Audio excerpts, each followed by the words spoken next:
आज बनाएंगे हम चूड़े की रेसिपी, वो भी क्रिस्पी और करारी, एकदम परफेक्ट तरीके से। और ये चूड़ा एक बार खाने के बाद आपका मन तो बिल्कुल नहीं भरेगा। तो कैसे बनाते हैं ये परफेक्ट चूड़े की रेसिपी, उसके लिए वीडियो में आखिर तक मेरे साथ बने रहिए। तो बिना किसी देरी के चलिए सुपर डिलीशियस क्रिस्पी चूड़े को बनाने की शुरुआत करते हैं। हेलो दोस्तों, मेरा नाम है जॉन और आप देख रहे हैं मेरा चैनल जॉन्स किचन।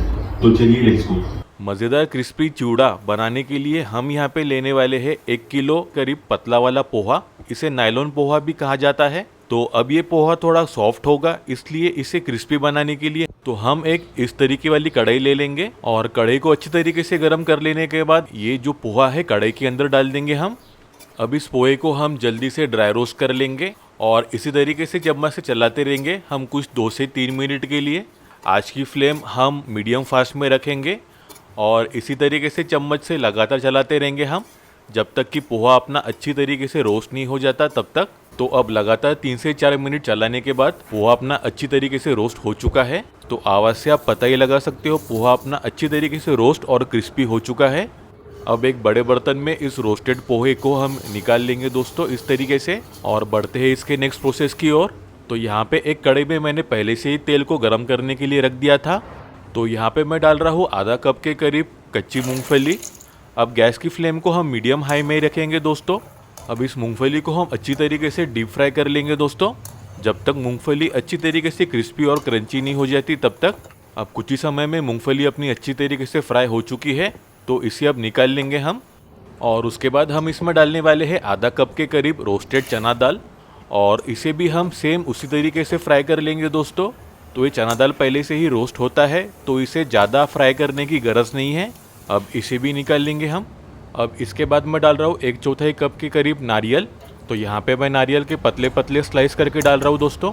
अब नारियल को भी हम कुछ सेकंड के लिए फ्राई कर लेंगे और नारियल को जलाना नहीं है, इस बात का आपको ध्यान रखना है। इस तरीके से लाइट ब्राउन कलर आने के बाद इसे निकाल लेंगे हम। और फिर इसके बाद हम डालेंगे हरी मिर्च। तो यहाँ पे मैं 5 से 6 हरी मिर्चों को छोटे छोटे टुकड़ों में कट करके डाल रहा हूँ दोस्तों। यहाँ पे मिर्च की मात्रा आप अपने हिसाब से कम या ज़्यादा कर सकते हो। अब हरी मिर्च भी अपने अच्छी तरीके से फ्राई हो चुकी है, अब इसे भी निकाल लेंगे हम। अब इसमें हम डालने वाले हैं लहसुन के कुछ 10 से 15 कलियाँ, और कलियों को मैं छिलकों के साथ में ही डाल रहा हूँ। और लहसुन को मैंने खलबत्ते पे रफली कूट लिया था। अब लहसुन को भी हम फ्राई कर लेंगे और कुछ सेकंड के बाद इन्हें भी निकाल लेंगे हम दोस्तों। अब इसके बाद हम डालने वाले हैं कड़ी पत्ता। तो कड़ी पत्ता मैं यहाँ पे 1/4 से आधा कप के करीब डाल रहा हूँ, और कड़ी पत्ता को हम जल्दी से निकाल लेंगे वरना कड़ी पत्ता अपना जल सकता है। अब तेल की क्वांटिटी को हम थोड़ा कम कर देंगे और इसमें मैं डाल रहा हूँ आधा कप के करीब बारीक कटा हुआ मिस्टर हरा धनिया। अब हरा धनिया को भी तेल में अच्छी तरीके से फ्राई कर लेंगे हम दोस्तों। अब इसमें मैं डाल रहा हूँ कुटा हुआ साबुत धनिया 2 बड़ा चम्मच। अब इसमें डालने वाले हैं हम सौंफ। तो ये हम डालेंगे 3/4 से 1 चम्मच के करीब। अब इसके बाद हम डालेंगे साबुत जीरा। तो ये हम डालने वाले हैं 1 बड़ा चम्मच। अब इसके बाद इसमें डालेंगे हम सफ़ेद तिल। तो ये मैं डाल रहा हूँ 3/4 से 1 चम्मच के करीब। अब इसके बाद डालेंगे हम हींग। तो यहाँ पे हींग मैं डाल रहा हूँ 1/4 चम्मच के करीब।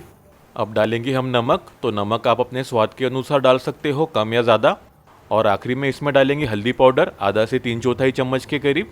इससे अपने चिवड़े में बहुत ही अच्छा रंग निकल के आएगा। अब मिला लेंगे हम सभी चीज़ों को एक साथ में कुछ सेकंड के लिए और फ्राई कर लेंगे इन्हें। अभी चिवड़े के ऊपर डालने का तड़का अपना रेडी हो चुका है दोस्तों। अब जो चीज़ें हमने पहले से फ्राई करके रखी थी वो अब इन पोहे के ऊपर डाल देंगे हम एक एक करके इस तरीके से। अब जो चूड़े का तड़का हमने बना के रखा था वो भी इसके ऊपर डाल देंगे हम। अब इन सभी चीज़ों को और तड़के को अच्छी तरीके से मिक्स कर लेंगे हम पोहे के साथ में चम्मच की मदद से। तो देख सकते हो अब सभी चीज़ें अपनी अच्छी तरीके से मिक्स हो चुकी है। और आखिरी में इसके ऊपर से मैं डालने वाला हूँ पाउडर्ड शुगर। इससे चूड़े में बढ़िया मीठा और स्पाइसी फ्लेवर आएगा दोस्तों। अब पाउडर शुगर को भी चूड़े के साथ में मिला लेंगे हम अच्छी तरीके से और मिक्स कर लेंगे इन्हें हम। और देखते ही देखते अपना ये ज़बरदस्त स्पाइसी पोहे का चूड़ा बन के रेडी हो चुका है दोस्तों। दिखने में जितना लाजवाब लग रहा है, खाने में तो उससे भी ज़्यादा टेस्टी रहने वाला है। अब कोई भी त्योहार या फेस्टिवल रहो, इस तरीके से आप चूड़ा बनाओगे तो सभी घर वालों को और मेहमानों को बहुत ज़्यादा पसंद आने वाला है। और इसे आप स्टोर करके आराम से महीने 2 महीने के लिए रख सकते हो। तो कैसी लगी आपको ये चूड़े की रेसिपी, मुझको कमेंट करके जरूर बताना। वीडियो अच्छी लगी हो तो प्लीज एक प्यारा सा लाइक जरूर कर देना। अपने दोस्तों और रिश्तेदारों के साथ ये रेसिपी को जरूर शेयर करो और ऐसी बेहतरीन रेसिपीज के लिए मेरे चैनल को सब्सक्राइब जरूर कर लेना। बेल आइकन को दबाना बिल्कुल मत भूलना, इससे आपको मेरी हर वीडियो की नोटिफिकेशन मिलती रहेगी। और ऐसे बेहतरीन रेसिपीज डेटाबेस के लिए मेरे ये वीडियोस को भी क्लिक करना बिल्कुल मत भूलिए। तो मिलते हैं एक नई रेसिपी के साथ, तब तक अपना ख्याल रखना। Bye, thank you.